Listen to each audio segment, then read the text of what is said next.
Que a paz de Jesus, o amor de Maria, possa permanecer conosco. Bem, meus amigos, o tema do nosso estudo de hoje é sobre a formação dos mundos, correto?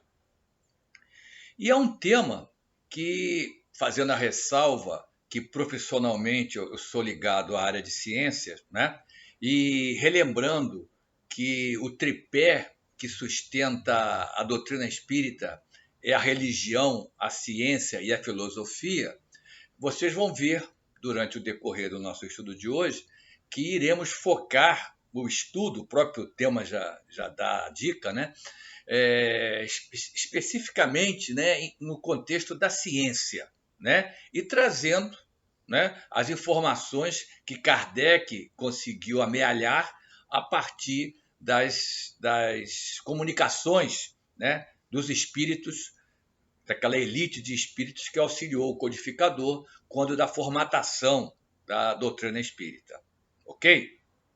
Bom, dentro desse cenário, se eu disse que a ciência é, digamos, o foco principal para tratarmos nesse assunto, mas também não tem como, né, conhecendo já o contexto do Antigo Testamento, né, especialmente o Antigo Testamento, particularmente as obras de Moisés, né, não tem como nós estudarmos esse assunto, sim, focando no aspecto da ciência, sim, focando nas informações dos espíritos, mas também trazendo o enfoque da religião, ok? E quando nos referimos a esse ponto, né, porque temos que mencionar, como eu já disse, uma das obras do chamado Pentateuco Mosaico. Me refiro ao Gênesis, né, onde lá no capítulo 1, versículo 1 a 2, temos então o contexto da religião, conforme essa informação foi vendida durante séculos e séculos, até que aportasse no planeta Terra, né, na segunda metade do século XIX, o Consolador Prometido, a doutrina espírita. Então, que trecho é esse que eu me referi? É o seguinte: disse Moisés: no princípio Deus criou o céu e a terra. A terra estava deserta e vazia. As trevas cobriam a face do abismo e o Espírito de Deus pairava sobre as águas. E vem então aquele trecho que a gente mais, tenho certeza, vai se lembrar. Deus disse: faça-se a luz, e de maneira bem simples, escreveu Moisés, e a luz se fez. Ok? Então é dessa forma que o Antigo Testamento, né, que o contexto da religião católica, nos traz a história da formação do mundo. Perfeito? Já falei na ciência, evidentemente, nos vem logo à mente também aquilo que aprendemos nos bancos escolares, a teoria em voga ainda hoje, que é a chamada teoria do Big Bang. Tá certo? Não nos cabe hoje ficar esmiuçando esse assunto. O foco do nosso estudo é a doutrina espírita, né? E para isso, então, eu vou me utilizar do livro A Gênese, não o Gênesis de Moisés, a Gênese, que é a quinta obra que compõe a codificação espírita, ela que foi publicada em janeiro de 1868. Então, meus amigos, logo na folha de rosto desta obra final da codificação, Kardec fez questão de deixar lá gravado: a ciência é chamada a constituir a Gênese de acordo com as leis da natureza. E aí temos que mencionar o que já estudamos em algum outro momento, em que reuniões sobre a doutrina espírita foi realizada, né? Em que as leis naturais são as leis divinas. Tá certo? E se nós formos, então, ainda em A Gênese, que vai ser muito utilizada no nosso estudo de hoje, lá no capítulo 12, item 12, né? Kardec fez duas observações que eu achei fundamental trazê-las para compor esse painel inicial do nosso estudo. A primeira, disse ele, mostrando, ratificando o que está na folha de rosto, que não tem nada de sobrenatural, não tem nada de maravilhoso. Né? A formação dos mundos, a formação da Terra é explicada pelas leis da natureza. Certo? Mas qual é o trecho, afinal de contas? Né? Esse aqui, disse ele. Essa criação milagrosa e instantânea apresentava qualquer coisa de fantástico que feria a imaginação. Ele complementou. Fazia-se-lhes indispensável qualquer coisa de maravilhoso, que saísse dos moldes comuns, olha só o viés apontado por Kardec. Do contrário, teriam dito que Deus não era mais hábil do que os homens. Deu para perceber, ou talvez eu não tenha sido suficientemente claro, né? Eu estou me referindo, quer dizer, Kardec está se referindo ao contexto daquele trecho da Gênese mosaica que eu li para vocês, em que subitamente o planeta foi criado, né? E mais adiante a gente vai ter outro trecho em que Moisés se refere à criação em 6 dias, para no 7º dia Deus descansar. Né? Então, Kardec mostra o porquê que isso foi vendido, né? Foi passado adiante. Né? Primeiro, nós temos sempre que entender esse aspecto. Né? Moisés se utilizou dos recursos que dispunha, ok? Considerando o patamar evolutivo dos então encarnados. Amigos, se hoje em dia, no século XXI, reconhecemos que ainda estamos muito longe, né, de considerar que já temos um padrão evolutivo razoável, imagina lá atrás, na época de Moisés. Né? Então, ele teve que trazer informação, mas dourando a pílula, né, para que pudesse ser entendida pelos então aqueles que o acompanhavam. E nesse contexto, vocês entenderam o que Kardec colocou, né? Com aquele objetivo de mostrar a superioridade de Deus, né? Criou todo esse aspecto fantástico, esse aspecto maravilhoso, que vocês escutaram ler aqui, do capítulo 12, item 12 da Gênesis, né? Para mostrar que Deus realmente estava muito acima do ser humano. Tá certo? É Kardec explicando, então, o contexto daquele trecho da Gênese mosaica. Bem, mas vamos trazer mais 2 parágrafos, né? Ainda nesse capítulo 12, item 12 da Gênese. Colocou Kardec, já no final desse item 12, um contexto que eu gosto sempre de frisar. Eu já justifiquei aqui, digamos assim, o modus operandi de Moisés. Tá certo? Não vou repetir. Kardec, então, considerando esse modus operandi, né, considerando as razões por que Moisés teve que se utilizar dessa trilha, ele então pede, né, Kardec pede, não rejeitemos, pois, a Gênese bíblica, a Gênese mosaica. Ao contrário, disse o codificador, estudemo-la como se estuda a história da infância dos povos, do início da humanidade.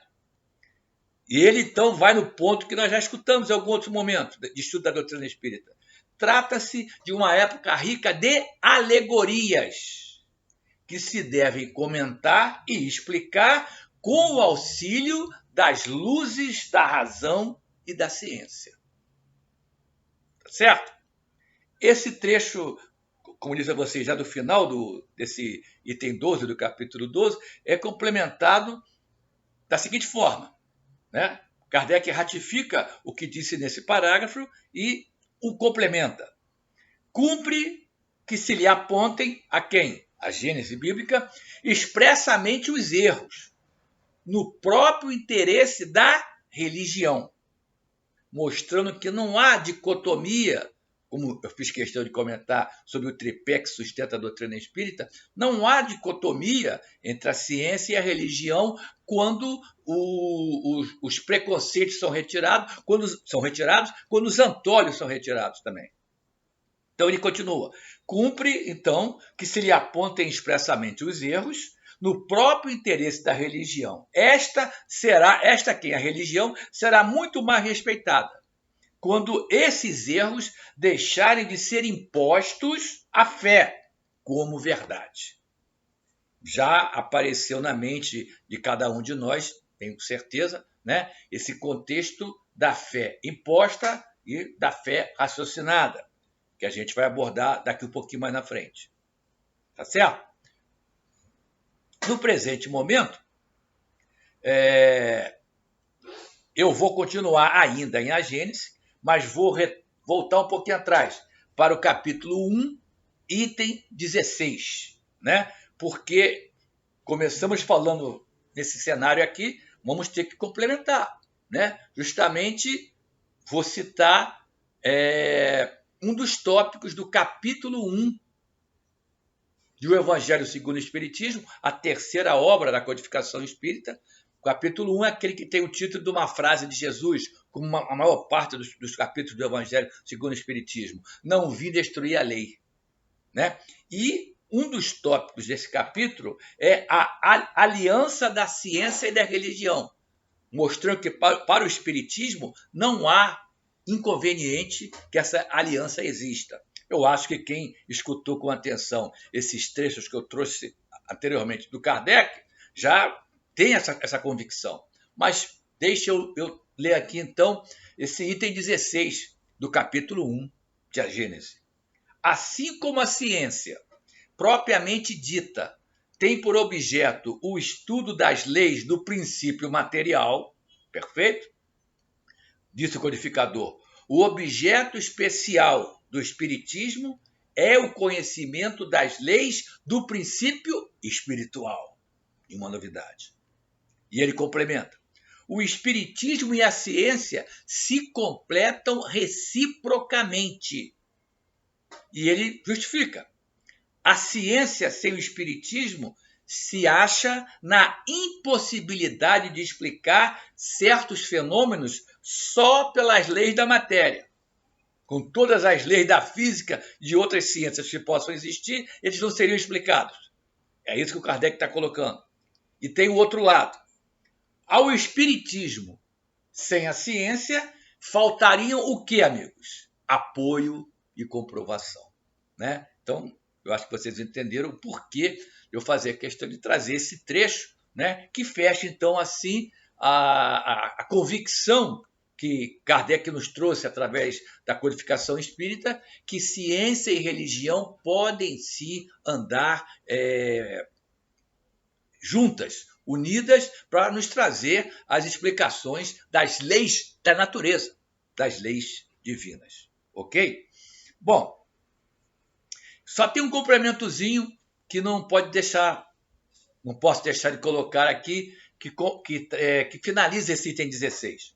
Kardec acrescentou, se o Espiritismo, olha só a lógica, se o Espiritismo tivesse vindo antes das descobertas científicas, lembrando que eu falei há pouco que a doutrina espírita aportou no planeta na segunda metade do século XIX. Né? O século, especificamente o XVIII, começou no XVII, mas teve o seu auge, né? Eu me refiro ao iluminismo, o século XVIII. E o século XIX pegou ainda a rebarba desses gênios que encarnaram no século XVIII e trouxeram tantas informações nas áreas mais abrangentes possíveis.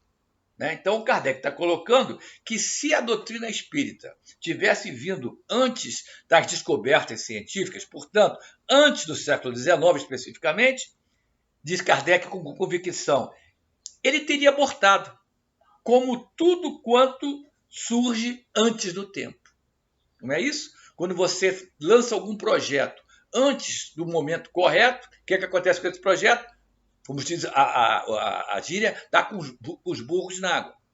É essa colocação que o Kardec fala, trazendo aquela informação que também nós já conhecemos. Né? O plano espiritual verificou que no século XIX, particularmente já no início da sua segunda metade, era o momento adequado para que os conhecimentos que recebemos né, através dos espíritos, pudessem chegar aqui, porque a humanidade terrestre já estava muito melhor informada e teria condições então, de entender as lições trazidas pelos espíritos.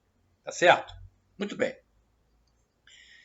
Mas eu falei a vocês há pouco que apareceu aquela questão da fé imposta, da fé racional, aquela fé que satisfaz a razão, né? Que é, digamos assim, um dos logos da doutrina espírita.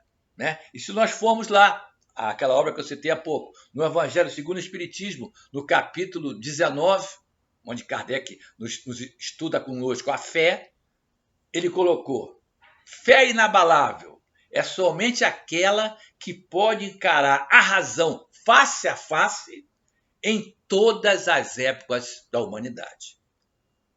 Perfeito? É aquela fé que não vai ser aceita a informação, não vai ser aceito o contexto, simplesmente porque alguém determinou, tem que ser assim. Não.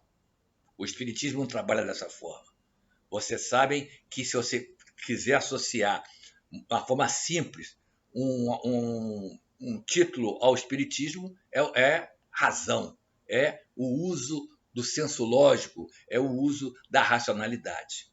Tá certo? Então é esse o trecho que eu me referi e comprova, então, que vemos hoje em dia, em pleno século XXI, né, as verdades que os espíritos trouxeram, né, que naquela época deixaram as pessoas boquiabertas, né, que durante o século XX muitas continuaram boquiabertas e que no século XXI já tiveram os esclarecimentos, especialmente no contexto das ciências físicas, e até o momento, né, nada do que os espíritos trouxeram, através do trabalho de Kardec, pôde ser contestado.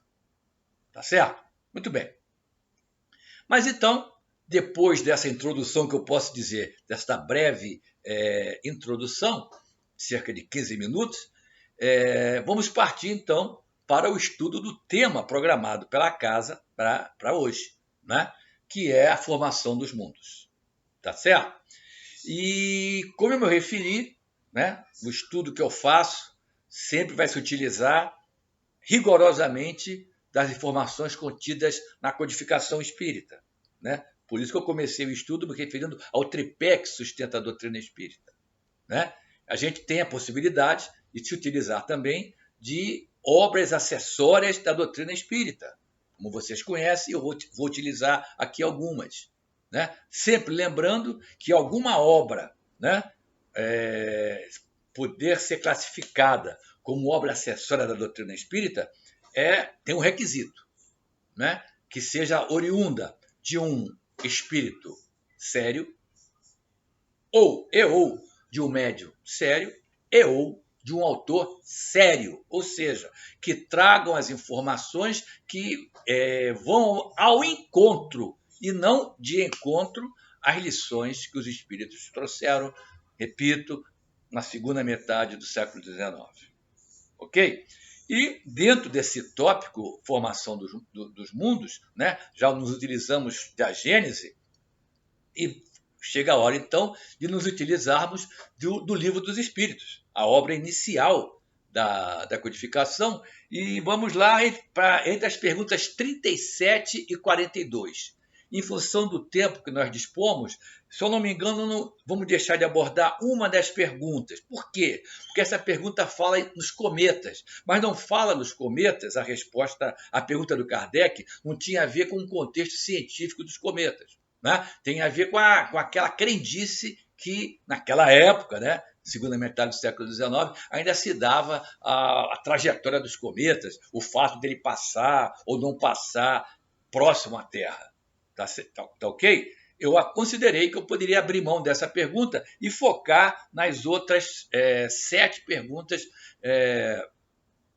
que compõem esse tópico, formação dos mundos. Perdão, 7 não, 5 perguntas que compõem esse tópico, formação dos mundos. Ok?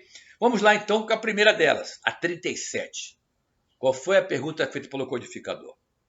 O universo foi criado ou existe de toda a eternidade como Deus? Ou seja, Deus existe de sempre, né?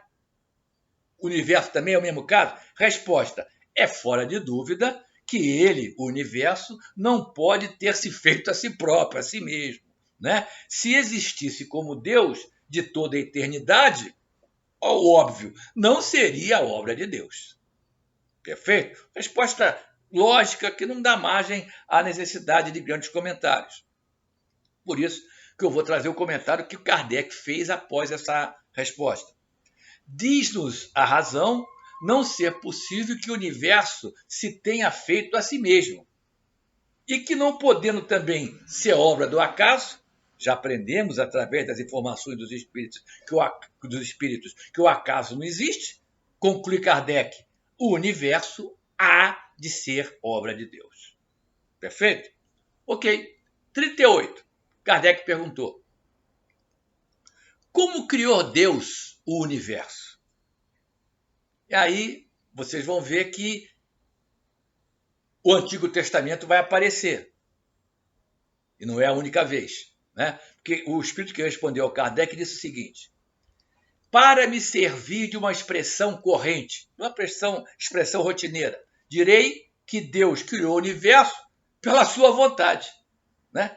Nada caracteriza melhor essa vontade onipotente, né, própria da divindade, do que estas belas palavras que vocês já escutaram hoje, da Gênese mosaica. Deus disse, faça-se a luz, e a luz foi feita. Então, o que quem respondeu ao Kardec está dizendo? Como criou Deus o universo? Criando. Ele quis criar, criou. Tá certo? É esse o contexto da resposta a essa pergunta feita pelo Kardec, que corresponde a número 38 do Livro dos Espíritos. Ok? Passemos então para 39. Kardec continua naquele contexto do homem da ciência também, um homem da formação bastante ampla, e também querendo trazer as informações para nós outros, que reconheçamos, né? A maior parte de nós, para não falar todos, a maior parte de nós está há anos-luz do que Kardec já estava naquela época. Tá certo? Mas muitas vezes alguém pode achar alguma pergunta, poxa, mas esse assunto já foi abordado, é recorrente. Não, meus amigos. Kardec não está perguntando para esclarecê-lo, não. Ele está perguntando para nós outros, ainda longe do patamar evolutivo que ele já possuía naquele momento, né, que ficaríamos com dúvidas se tais perguntas não existissem no Livro dos Espíritos. Né? Então, nessa 39, quando ele quis saber se poderíamos conhecer o modo de formação dos mundos, responderam os espíritos: tudo o que a esse respeito se pode dizer, ou seja, no momento é essa informação que nós podemos transmitir. E esse cenário foi complementado. E vós podeis compreender, baixando a nossa bola, é que os mundos se formam pela condensação da matéria disseminada no espaço. Simples assim. A resposta que os espíritos deram para o Kardec. Agora, antes que alguém possa aí, você falou em fé raciocinada, então nós temos um dogma? Não, amigos. Não vejamos dessa forma. Retiremos os antolhos. Né? Vou fazer uma analogia que eu acho que vocês vão entender. Por que o Espírito disse que tudo que podia, que eles poderiam dizer a esse respeito, porque os Espíritos também não são Deus. Né? Também estão no seu processo evolutivo, esses que auxiliaram o Kardec, estão muito mais adiantados que nós. Mas ainda tem que avançar muito. Então, olha, tudo que nós podemos dizer é que vocês podem compreender, né? Por que isso? Vou fazer até a analogia que eu me referi. Digamos que eu fosse professor de matemática e vocês compusessem a turma do ensino fundamental, primeiro segmento, né? E eu estivesse dando uma aula de matemática, das operações, as 4 operações, né? Soma, divisão, subtração, multiplicação. Aí, de repente, dava uma loucura no professor e ele, ao invés de falar de soma, de multiplicação, começasse a falar de derivada, de integral, de inequação, de equação do segundo grau, de matriz. Eu pergunto a vocês, qual seria a chance, de 1 a 10, dos meus aluninhos entenderem alguma coisa? Alunos do primeiro segmento do ensino fundamental. Qual a chance de 1 a 10? 0. Então é isso, meus amigos, não é dogma. No momento, a informação que nós podemos receber, porque também é o que os espíritos que responderam sabem, e que nós temos capacidade de absorver devido ao nosso distanciamento ainda do processo evolutivo ideal, né? É essa informação aqui. Os mundos se formam pela condensação da matéria disseminada no espaço. E ponto. Bom, mas eu sempre gosto de substanciar as respostas que eu trago, os trechos das obras da codificação que eu trago, dentro do contexto da universalidade da doutrina espírita, né? Dentro daquele cenário. Autor, médium, espírito sério. A mesma pergunta, o mesmo foco, não vai fugir o ensinamento dessa ou daquela fonte. Séria. Então eu vou lá para Obras Póstumas, o nome já diz. Aquele livro publicado após a desencarnação do nosso Allan Kardec, que aconteceu a 31 de março de 1869. Né? Os companheiros encontraram a série de escritos do codificador naquela famosa escrivaninha que ele trabalhava e disseram, isso não pode ficar inédito. Então, montaram, né? Compuseram Obras Póstumas. Se nós formos lá, na primeira parte do livro, Obras Póstumas, no tópico profissão de fé raciocinada. Já escutamos isso, né? Se formos lá no parágrafo 3, que tem o título de criação. E mais, eu gosto de dar a fonte porque vocês podem não acreditar no que eu estou dizendo, né? Então eu dou a fonte. Chegar em casa é só confirmar. Ou não, né? Item 13 desse terceiro parágrafo, criação. Disse Kardec a respeito do processo de formação dos mundos que ele havia perguntado quando da formatação do Livro dos Espíritos.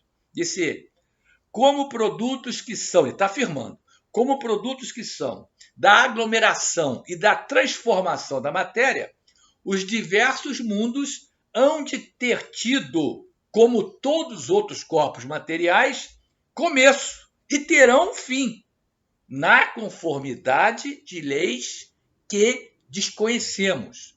Só peço licença para eu botar aqui um advérbio. De leis que ainda desconhecemos. Ok? Então, confirmando como se dá o processo de formação dos mundos que ele havia perguntado repito, da formatação do Livro dos Espíritos. Mas se nós voltarmos de novo à Gênesis, eu disse a vocês que íamos utilizar muito a Gênesis no nosso estudo de hoje, né? Se formos por capítulo 6, já fomos no 12, já fomos no 1, vamos no 6 agora. Capítulo 6, itens 20 a 23. Né? O que se trata esse capítulo 6? Olha só, meus amigos. Kardec transcreveu uma psicografia recebida na Sociedade de Estudos Espíritas de Paris, né? Foram algumas partes entre 1862 e 1863, tá certo? Recebida pelo espírito, na época era o médium, melhor dizendo, recebida pelo médium Camille Flammarion, né? Comunicação essa assinada por quem? Nada mais, nada menos, Galileu Galilei. Tá certo? Inclusive, eu não gosto de fazer afirmativas sobre isso, mas tem companheiros nossos do meio espírita que juram de pé juntos, né, que Camille Flammarion foi reencarnação do Galileu. Então está tudo perfeito, né? O espírito Galileu se manifestando através do médium, né? Camille Flammarion. Então, olha só,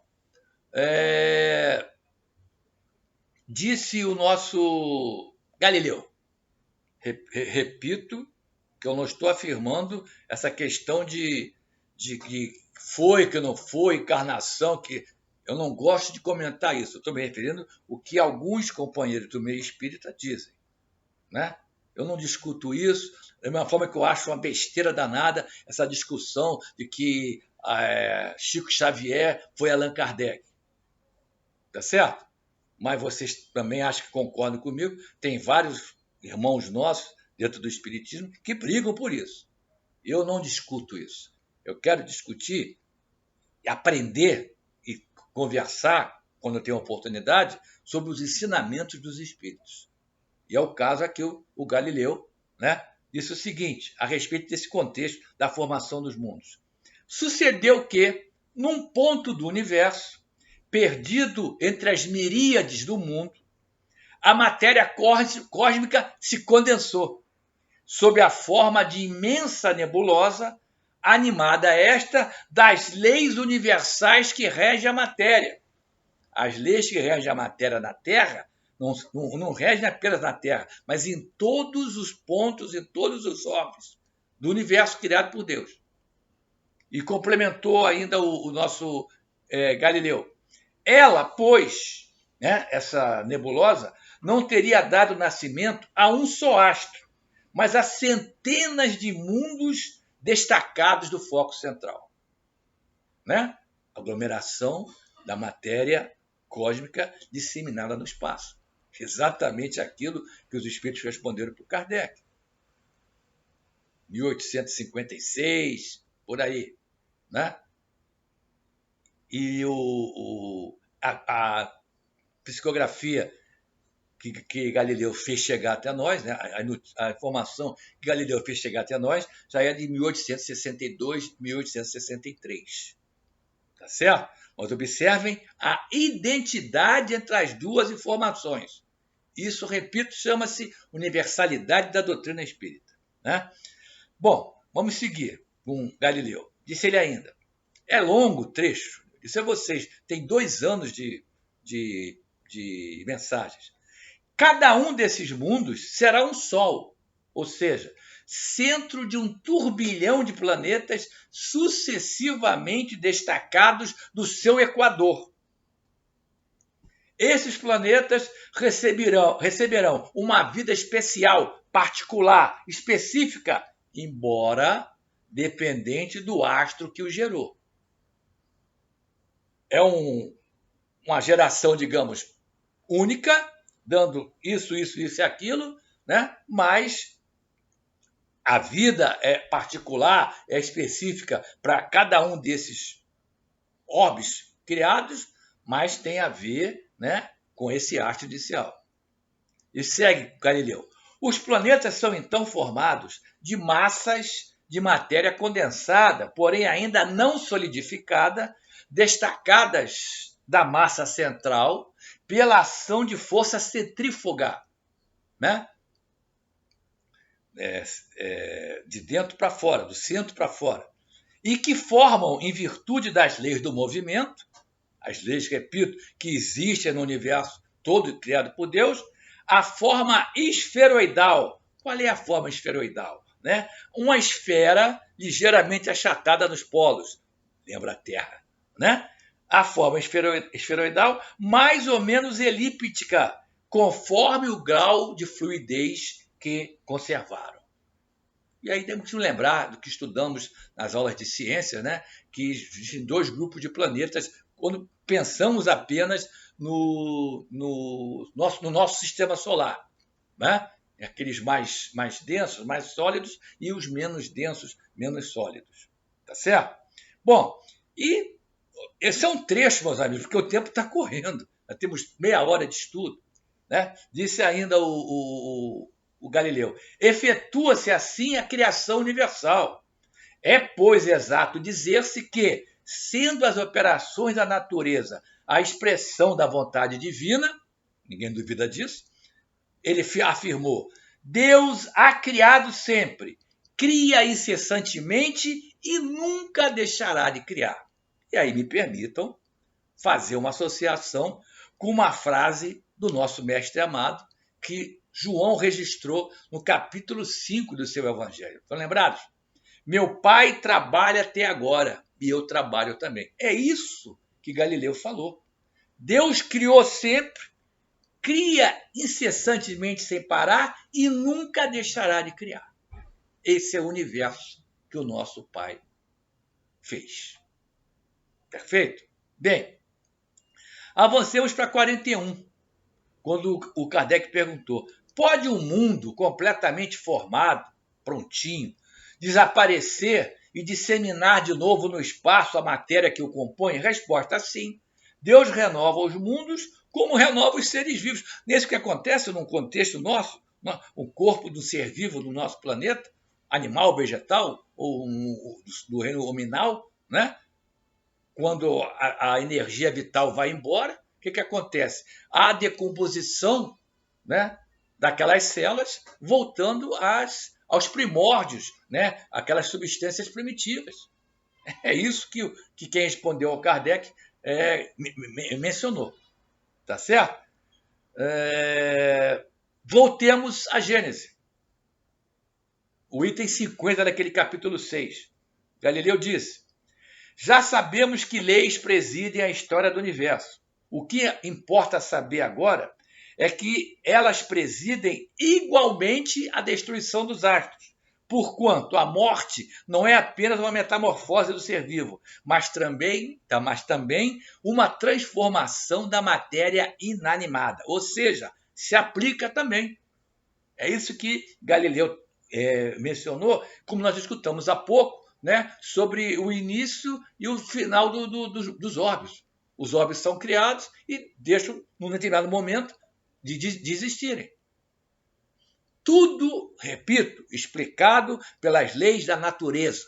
Nada de maravilhoso, nada de esotérico, nada de sobrenatural. Né?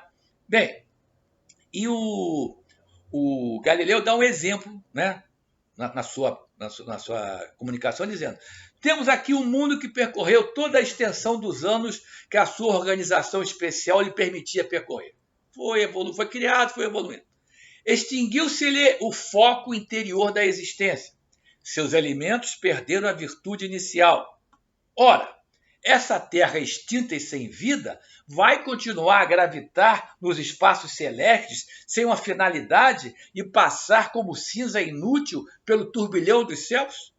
Não tem mais vida, não tem mais energia. Vai continuar vagando a esmo? É isso a pergunta que o Galileu fez e respondeu: não.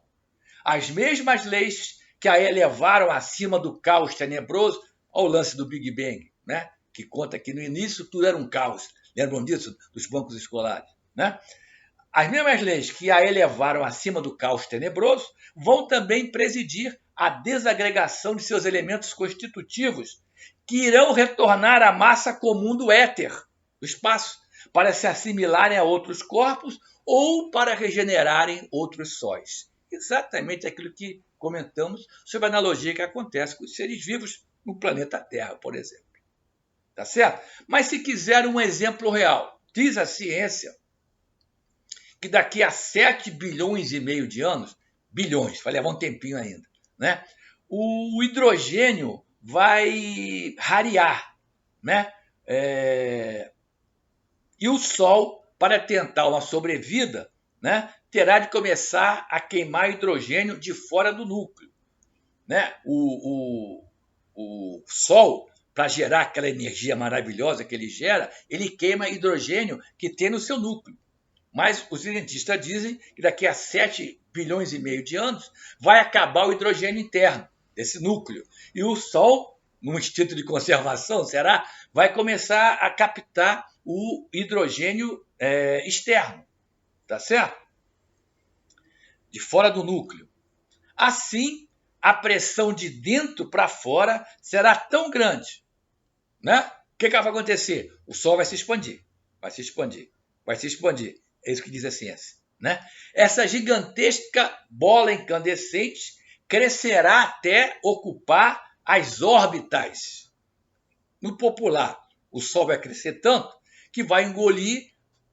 É o nosso sistema solar que o cenário é esse, né? O nosso Sol, por essas razões que foram colocadas aqui pelos cientistas, vai crescer tanto, vai se expandir tanto que vai invadir as órbitas dos planetas mais perto dele. Quais são? Mercúrio, Vênus e a Terra também deverá entrar na roda. Segundo a ciência, né?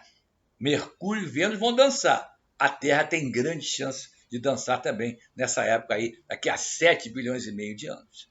Tá certo? Porque essa temperatura altíssima, imagina, né? O Sol chegando na órbita desses planetas, vai tornar a vida incompatível, né? Pelo menos a vida conforme nós conhecemos aqui no nosso planeta. Ok? Bom, antes de partir para a última pergunta, que é a 42, só para lembrar, segundo a ciência, o universo foi criado há quanto tempo? Segundo a ciência, né? 15 bilhões de anos. E o nosso querido planeta Terra? 4,6 bilhões de anos. Tá certo? Então agora, com essas informações, vamos para a pergunta 42. Perguntou o codificador. Poder-se-á conhecer o tempo que dura a formação dos mundos? Ou seja, por exemplo, quanto tempo durou a formação da Terra? Resposta, dentro do contexto que já escutamos hoje. Nada te posso dizer a respeito, porque só o Criador o sabe. E bem louco, será quem pretenda sabê-lo, ou conhecer que número de séculos dura essa formação. Para vocês também não ficarem achando que, poxa, mas não está respondendo. Eu já falei quando comentei a resposta anterior. Mas, de novo, lá no início do Livro dos Espíritos, a pergunta 17, né? A pergunta foi feita, o Espírito respondeu mais ou menos isso aqui, que não posso te dizer mais do que isso, né? Algumas vezes eles falaram, nem nós sabemos ainda, tá certo? Então, na 17, quem respondeu a Kardec disse o seguinte, Deus não permite que ao homem tudo seja revelado neste mundo, na Terra. Esse orbe ainda tão atrasado, mas atrasado por quê? Por causa nossa, nós que habitamos o planeta Terra. Tá certo? Mas não fique triste aí não, porque eu falei da ciência já, né? Mais para o finalzinho do nosso estudo, né? Vamos falar a respeito do progresso que a ciência vem nos trazendo, né? Que já nos ajuda a direcionar um pouquinho, né? As nossas perguntas, os nossos pensamentos a respeito do tema em estudo aqui hoje, né? Bom, a seguir, no capítulo 7 de A Gênese, eu trouxe aqui, mas eu estou vendo que o tempo está se extinguindo, o Kardec colocando a importância da geologia, né? E por que ele começou a falar em geologia? Explicando, né? Já disse para vocês que ele pediu para a gente não queimar a Gênese mosaica, né? Mas explicando, né? Que aquela alegoria que Deus criou o mundo, né? A Terra em 6 dias, né? A ciência tem como mostrar que não foi bem assim, né? Dia deve ser entendido como períodos, como eras, né? E eu digo mais para vocês, se vocês forem lá em A Gênese, né? Vocês vão encontrar um quadro, Kardec se deu a ter esse trabalho de comparar primeiro dia da criação e comparando com o primeiro período que a ciência disse sobre a criação da Terra, né? O que aconteceu no primeiro período? Depois tem segundo dia da criação de Deus, segundo Moisés. E do lado, o que estava acontecendo? Os primeiros seres que apareceram no planeta. É um trabalho maravilhoso do Kardec. Não dá para trazer aqui, né? E o tempo também, como eu disse, está correndo, mas eu sugiro a vocês que façam isso. Então ele menciona a geologia, ele era o homem da ciência, né? Para mostrar que não precisa se prender a alegorias, que a geologia permite, né, que nos informa que a história da formação da Terra está escrita nas camadas geológicas, de maneira bem mais certa do que nos livros pré-concebidos. Explica ele, porque é a própria natureza que fala, que se põe a nu, e não a imaginação dos homens a criar sistemas. Né?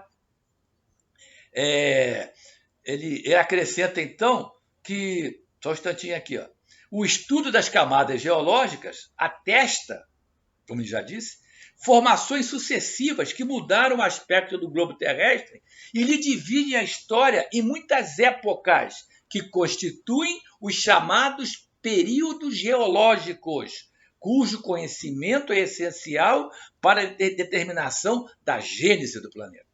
No caso, nós estamos falando da Terra, não mais da formação do universo, dos mundos em geral, mas da Terra. Né? Então, como eu me referi do quadrinho do Kardec, só para complementar, para não deixar vocês sem informação, né? Diz o Kardec, nesse capítulo 7. São em número de 6 os principais períodos geológicos designados pelos termos período primário, de transição, secundário, terciário, diluviano, pós-diluviano ou atual. Isso dentro da terminologia da segunda metade do século XIX. Tá certo? E aquele quadro comparativo que eu falei com vocês, que ele se deu o trabalho de fazer, é maravilhoso, meus amigos. Né? É ciência pura. Ele compara, como eu disse, a Gênese mosaica, os dias da criação, com esses períodos citados aqui. Se vocês quiserem, a referência está lá no capítulo 12, que eu já citei aqui de A Gênese. Bem, amigos, mas não dá para falar em formação da Terra, né? Especificamente de formação da Terra, sem trazer esse maravilhoso livro, que eu tenho certeza que boa parte de vocês que estão me assistindo conhece, que é A Caminho da Luz. A parceria Emmanuel, Francisco Cândido Xavier, um dos primeiros livros psicografados dessa parceria Emmanuel, Francisco Cândido Xavier. Lá no capítulo 1, Emmanuel foi direto ao ponto. Complementa isso que os espíritos trouxeram, e o Kardec botou no livro dos Espíritos, nessas respostas que vocês escutaram. O Emmanuel afirma o seguinte: rezam as tradições do mundo espiritual que existe uma comunidade de espíritos puros e eleitos pelo Senhor Supremo do Universo, Deus, né? Em cujas mãos se conservam as rédeas diretoras da vida de todas as coletividades planetárias, todas, de todo o universo. Essa comunidade, segue o Emmanuel, de seres angélicos e perfeitos, da qual Jesus é um dos membros divinos, né? Existem outros, apenas já se reuniu nas proximidades da Terra só 2 vezes, né? Para tratar de problemas ligados ao nosso planeta. Esses milênios todos que nós conhecemos, né? Desde a antiguidade para cá, né? Só 2 vezes. Primeira, quando se tratou da criação no planeta Terra. Olha só, verificou-se quando o orbe terrestre se desprendia da nebulosa solar. Lembra que nós trouxemos isso para vocês através do Galileu? E a segunda vez, quando se decidia da vinda de Jesus ao planeta. Foram essas 2 únicas oportunidades que aconteceu a reunião desse conselho, digamos assim, né? Conselho dos Onipotentes, aqui nas proximidades do planeta Terra. Conselhos dos que auxiliam o Onipotente, melhor dizendo, perdão. Ok? Bom, então segue o Emmanuel mostrando então como foi sendo esse processo. O Big Bang da ciência. Laboratório de matérias ignescentes, ou seja, pegando fogo, temperaturas elevadíssimas, o conflito das forças telúricas e das energias físico-químicas opera as grandiosas construções do teatro da vida, no imenso cadinho onde a temperatura se eleva por vezes a 2.000 graus Celsius de calor. As descargas elétricas em proporções jamais vistas da humanidade despertam estranhas comoções no grande organismo planetário, na Terra. A Terra inicial se formando, cuja formação se processa nas oficinas do infinito. Repito, quem está com a teoria do Big Bang na cabeça, ou chegar em casa, dê uma olhadinha, é isso aí que o Emmanuel está descrevendo com esse jeito lindo dele tem de escrever, com essas palavras não muito utilizadas no dia a dia, mas que contribuem muito para mostrar a seriedade da comunicação do nosso Emmanuel, né? O frio dos espaços, quer dizer, depois daquele calor todo, o frio dos espaços atua, porém, sobre esse laboratório de energias incandescentes e acontece o quê? O frio no calor, o que é que acontece? A condensação dos metais verifica-se com a leve formação da crosta solidificada, né? É o primeiro descanso das tumultuosas comoções geológicas do globo. Formam-se assim os primitivos oceanos. E aí vai, né? Aquilo que está lá no quadro que eu citei aqui, que o Kardec colocou em A Gênese, né? Bom, meus amigos, eu vou deixar por aqui, vou parar por aqui por duas razões. Por causa do tempo, temos 50 minutos já, né? E segundo, para que vocês tenham aguçado a curiosidade, para quem não leu, ler, estudar A Caminho da Luz, e quem já leu, dá lá um replay, que vale muito a pena, né? E vamos então para aquilo que eu prometi para vocês, mostrar que a ciência continua avançando e dando a chance do homem, do ser humano, progredir e conhecendo mais um pouquinho, né? Para chegar lá na frente ao conhecimento que os espíritos disseram que no momento não dá para a gente absorver. Vocês já ouviram falar do telescópio Hubble, né? Foi lançado em 1990 por aquele ônibus espacial Discovery, né? O Hubble ainda está ativo. Ele ia ser retirado, mas deu lá uma força nele, e inclusive ele vai continuar trabalhando, porque o que foi lançado depois dele, né, o Kepler, é que já está caidinho.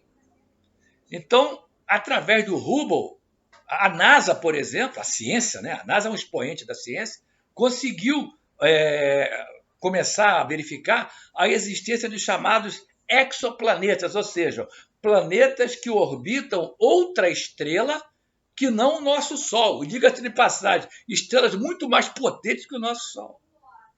Em 1992, existiam, pelas observações que tinham sido feitas até então, 2 exoplanetas. Em 2013, já era 828. Em junho de 2019, já eram 4.090. Isso, não preciso falar mais nada, é a ciência progredindo, né? Agora é bom lembrar que o conhecimento avança e na hora certa a luz se fará, né? Enquanto isso, é sempre bom, como escutamos anteriormente ali, a gente baixar nossa bola. Já aprendemos inúmeras vezes, os espíritos nos alertaram, né? Os nossos benfeitores que fazem chegar suas lições através das mãos, por exemplo, de Chico Xavier, de Dona Ivone do Amaral Pereira, de Divaldo Pereira Franco, né? Já nos mostraram isso. Olha, a humanidade terrestre tem que baixar a bola.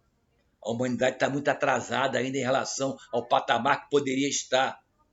Sempre frisando que a culpa é dela própria, a humanidade terrestre, ou seja, nossa culpa. Como um todo, né? Devemos entender assim, como um todo.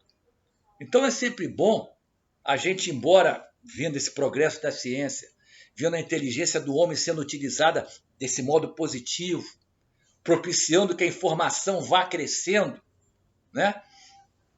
Mas é sempre bom também a gente escutar que é bom baixar a bola, porque esse filho, esse primogênito do egoísmo, né, o orgulho, nunca fez mal a ninguém, nunca fez mal, nunca fez bem a espírito nenhum, pelo contrário, só fez mal a qualquer espírito que se apodere do orgulho como viés da sua existência.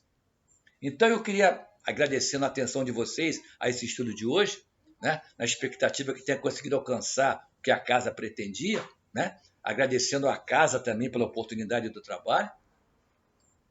É um trechinho da introdução do Livro dos Espíritos. Corresponde ao item 17 da introdução do Livro dos Espíritos, né? Mostrando como devemos nos colocar diante do nosso ainda atrasado patamar evolutivo, atrasado em relação ao que vamos alcançar. Isso é certo. Jesus nos assegurou que nós somos deuses com D minúsculo, né? Mas que precisamos fazer a nossa parte para avançarmos. Tá certo? E como um todo, não podem ser só os expoentes avançando. A humanidade tem que avançar como um todo para que o nosso orbe, a nossa querida Terra, também avance no seu processo evolutivo. Então, Kardec escreveu o seguinte, eu queria fechar com vocês o estudo. A verdadeira doutrina espírita está no ensino que os espíritos deram. Tem a ver com o que eu falei lá atrás, né? E os conhecimentos que este ensino comporta são por demais profundos e extensos para serem adquiridos de qualquer modo, que não por um estudo perseverante, feito no silêncio e no recolhimento. É aquele contexto, me permitam trazer aqui, daquela orientação que o Espírito da Verdade nos deu, e Kardec fez questão de colocar no capítulo 6 do Evangelho segundo o Espiritismo, aquele capítulo cujo título é o Cristo Consolador.